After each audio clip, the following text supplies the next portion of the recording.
सबसे पहले मेरा सवाल ये कि क्या ये सिस्टम में ही लीक मान लिया जाए कि बार बार गलतियां हो रही हैं, छात्र उठ करके फिर खड़े होते हैं, फिर नीचे गिर जाते हैं, चल क्या रहा है सर?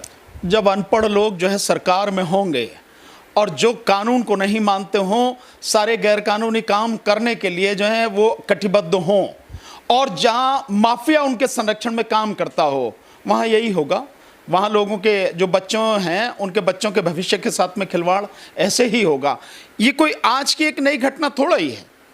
इससे पहले कितनी बार पेपर लीक हुए हैं, 12वीं के हों, 10वीं के हों। इसके अलावा आप देखेंगे 18 बार जो एग्ज़ाम, 5 बार तो सरकार ने कैंसिल किया, और 13 बार जो एग्ज़ाम है पिछले 5 साल में इसी योगी सरकार में जो उसके लिए थे, सर्विस के लिए, नौकरी के लिए थे, वो एग्जाम लीक हुए, वो पेपर लीक हुए।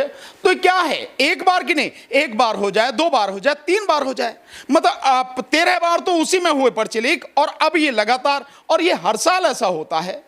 और आप दिखाने के लिए कार्रवाई एक डीआई उसके करते हैं। सरकार क्या बिल्कुल नपुंसक हो गई है क्या? सरकार का जो माफिया है उस माफिया को कंट्रोल नहीं कर सकती क्या? या यूं कहा जाए कि जो माफिया है वो सरकार के ही संरक्षण में सारे काम कर रहा है, उसी की देखरेख में, उसी की मतलब पूरे सारे जो संरक्षण में वो काम कर रहा माफिया।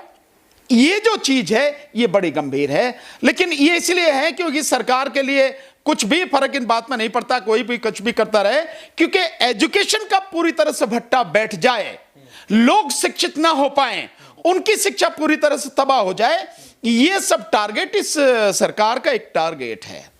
लेकिन भानु प्रताप जी, सवाल यहाँ पर अब ये बन जाता है कि जो बलिया के DIOS हैं, और उनका ये भी बताया जाता है काफ़ी पुराना नाता है पेपर लीक मामले में, क्योंकि ये भी बताया जा रहा है कि जब इंटरमीडिएट का गणित का पेपर था प्रतापगढ़ के अंदर में, तभी मतलब संलिप्तता पाई गई थी और 500-500 रुपये में पेपर बेचा गया था, ऐसी खबरें चल रही थी। तो पुराना जिसका नाता हो DIOS का, उसको फिर से मतलब जिम्मेदारी सौंप देना, ये कहाँ का? इसका मतलब ये है कि सरकार पूरी तरह से भ्रष्टाचार में लिप्त है। भाई, जब एक व्यक्ति पहले ही अपराध कर चुका है और यह बड़ा संगीन अपराध है, उस व्यक्ति को उसी समय कठोर सजा क्यों नहीं दी गई? क्यों नहीं उसे सरकारी नौकरी से जो पूरी तरह से बर्खास्त कर दिया गया? क्यों नहीं उसके खिलाफ जो कानूनी कार्रवाई की गई? वो आदमी आज भी इतने जिम्मेदारी के पद पर है, बच्चों की जिंदगी से खिलवाड़ कर रहा है। कौन है इसके लिए जिम्मेदार? इसीलिए तो मैं कह रहा हूं कि सरकारी संरक्षण में ये सारे लोग, करप्ट लोग, भ्रष्ट लोग और माफिया काम करते हैं। उन्हें लोगों की जिंदगी से कोई लेना देना नहीं है। उनका मकसद है केवल और केवल भ्रष्टाचार से पैसा कमाना, लोगों की जिंदगी भाड़ में जाए, जो बच्चे हैं उनका भविष्य पूरी तरह से तबाह हो जाए, उन्हें कोई फर्क नहीं पड़ता है। ये स्थिति है, इसको सरकार को देखना है। तो सर आप क्या मानते हैं इसमें? क्योंकि लोगों का ये भी कहना है कि जो छात्र हैं, जो आगे बढ़ना चाहते हैं, कुछ काम करना चाहते हैं, पिछले कई सालों से बार बार प्रैक्टिस कर रहे हैं, चाहे वो चाहे 10वीं के बच्चे हों, चाहे 12वीं के बच्चे हों, या फिर जॉब करने की जो तैयारी करना चाहते हैं बच्चे, यहाँ तक कि वो भी एग्ज़ाम लीक हो जा रहे हैं। तो क्या लगता है कि ऐसे बच्चों का क्या हौसला तोड़ा जा रहा है, या फिर क्या पीछे? नहीं, केवल हौसला नहीं, ऐसे बच्चों को तबाह किया जा रहा है। बहुत सोची समझी साजिश के तहत तबाह किया जा रहा है। ये सब कुछ इसलिए है क्योंकि उनके एजेंडे में है। आप देखेंगे 2 चीजें तबाह हो रही बुरी तरह से, एक शिक्षा और एक रोजगार। जो अभी आपने कहा कि भी बच्चे जो आगे बढ़ना चाहते हैं, जाना चाहते हैं, क्या उनके बच्चों के भविष्य से खिलवाड़? ये खिलवाड़ नहीं, पूरी तरह से तबाह किया जा रहा है। एक मतलब 5 साल में 13 बार एग्जाम जो है वो लीक होता हो और फिर भी कुछ नहीं किया जाए कार्रवाई। बताए सरकार, बताए कितने लोगों पर कार्रवाई की, कितने लोगों को कठोर एक कानूनी कार्रवाई हुई हो? बताएं।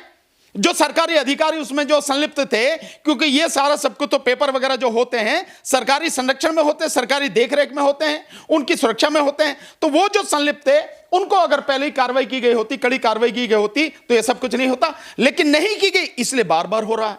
और ये भी अब जो DIOS है, बट डिस्ट्रिक्ट का सबसे बड़ा अधिकारी है शिक्षा का, वो जब इसमें शामिल है, और वो है जिसका पुराना इतिहास, पुराना रिकॉर्ड जो है इसी तरह के भ्रष्टाचार और इन्हीं जो है सारे में जो उसका लिप्त है कि ऐसे पर्चे पहले लिखे हुए थे। तो इन लोगों को कठोर अगर सजा नहीं मिली है तो ये सोची समझी साजिश के तहत है कि लोगों की, इस देश के बच्चों की, उत्तर प्रदेश के जो बच्चे हैं उनकी शिक्षा को पूरी तरह से तबाह कर दो और उन्हें ऐसा कर दो कि वो नौकरी के लायक भी ना रहें। तो इसीलिए नौकरी का एग्जाम भी बार बार जो हो जा रहा है, जिन लोगों की नौकरी के एग्जाम जो बार बार हुआ है, एज निकल गई, क्या कर रही है सरकार उनके लिए?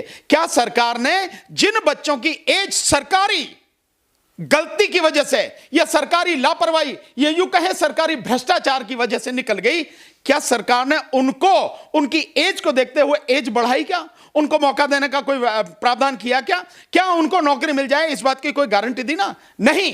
तो साफ है कि सरकार चाहती है ना तो बच्चों को शिक्षा मिले और ना ही नौजवानों को रोजगार मिले, इनका भविष्य तबाह हो जाए। अपने आप आने वाली पीढ़ी जब तबाह हो जाएगी तो देश वैसे ही तबाह हो जाएगा, यही वो चाहते हैं। सर अभी तो कुछ ही दिन हुए हैं सत्ता में आए हुए योगी जी को, 2.0 की इतनी बढ़ाई की जा रही है, सब कुछ समीक्षा किया जा रहा है और यूपी को नंबर 1 बनाने की बातचीत की जा रही है और फिर से ये घटना हो गई। बन तो गया यूपी नंबर 1। भाई भ्रष्ट अधिकारियों के संरक्षण में ये सारा सब कुछ काम हो रहा है, भ्रष्ट अधिकारियों द्वारा ये सारा कुछ काम हो रहा है। शिक्षा खत्म, नंबर 1 बन गया। रोजगार खत्म, नंबर 1 बन गया। जो बेरोजगारी है बेतहाशा है, नंबर 1 बन गया। महंगाई बेतहाशा है, नंबर 1 बन गया। किसान मारा जा रहा है, नंबर 1 बन गया। कि जो गन्ना किसान है उनका पैसा नहीं मिल रहा, नंबर 1 बन गया। स्वास्थ्य सुविधाओं का बेड़ा गर्क हो चुका है, नंबर 1 बन गया। और वैसे भी नीति आयोग कह रहा है कि जो बड़े 18 राज्य हैं, उत्तर प्रदेश उनमें सबसे बुरी स्थिति में है, सबसे निचले स्तर पर है, चाहे वो एजुकेशन हो, चाहे वो अपराध हो, चाहे जो स्वास्थ्य सुविधाएं हो और चाहे रोजगार हो, हर चीज में बिल्कुल सबसे निचले है, यानी नीचे से नंबर 1 है। तो सब कुछ हो तो गया, तबाही हो गई। लेकिन सर खबर यह आ रही है कि 13 अप्रैल को सर फिर से एग्जाम होगा। देखिए 13 अप्रैल को फिर से हो, ये हो, आखिर में ये सारी चीजें हो क्यों रही हैं? कौन है इसके लिए जिम्मेदार? ये जो आप बुलडोजर चलाते हो, बेगुनाह लोगों पर ही बुलडोजर चलता है क्या? ये जिस तरह के सरकारी अधिकारी हैं जो बेईमान है, बट उनको तो संरक्षण आप ही दे रहे हो, क्योंकि वो ऐसे आईएएस अधिकारी को योगी सरकार में संरक्षण मिला जिसने जो उसमें इलाहाबाद में कुंभ हुआ था, कुंभ में जो हजारों करोड़ का घोटाला किया, उस आईएएस ऑफिसर को योगी महाराज ने अपने गोरखपुर में डीएम बनाया। तो आप समझ सकते हो क्या स्थिति है। तो जो ऐसे लोगों को आप संरक्षण देंगे, ऐसे अधिकारियों को संरक्षण देंगे, तो यही हाल होगा। सो आप 13 को ले लो, उसके बाद में कभी ले लो, गारंटी इस बात की होनी चाहिए कि बच्चों के भविष्य से खिलवाड़ किसी कीमत पर भी न किया जाना चाहिए और न ही बर्दाश्त किया जाना चाहिए। जो इसके लिए जिम्मेदार हो, चाहे कितना ही भी बड़ा अधिकारी हो, चाहे कोई मंत्री हो, बख्शा नहीं जाना चाहिए। यह गारंटी होनी चाहिए, तब लगेगा कि हाँ कुछ है। हाँ ऐसा है नहीं। मोबाइल फोन वगैरह जब्त किए गए हैं, काफी लोगों के एसटी की टीम ने उठा भी लिया है। तो ये सब नौटंकी है, हम रोज देखते हैं कैसे कैसे उठाया जाता है, कैसे किया जाता है। इसी में से आप देखना जो हैं वाकई में अपराधी, वो सब बच जाएंगे और लोगों की आंखों में धूल झोंकने के लिए जो निरपराध व्यक्ति हैं, जिनका कोई काम नहीं होगा, जिनका कोई कसूर नहीं होगा, उन्हें फंसा के लीपापोती करके जेल में बंद कर दिया जाएगा। कहानी खत्म। यही होना, यही होता रहा है। तो फिर सर आपके हिसाब से क्या होना चाहिए? नहीं, हमारे हिसाब से तो मैंने बता दिया, कोई भी अपराधी हो, कितने भी बड़े पद पर हो, मंत्री हो, अधिकारी हो, आईएएस हो, कोई भी हो, बख्शा नहीं जाना चाहिए। प्रदेश के, देश के बच्चों के भविष्य से जो खिलवाड़ करे, उसे इतनी सख्त सजा होनी चाहिए कि बाकी सब लोगों के लिए वो एक उदाहरण साबित हो। ऐसा अगर करेगी सरकार तो भविष्य बताएगा। अभी तक तो कोई उम्मीद है नहीं।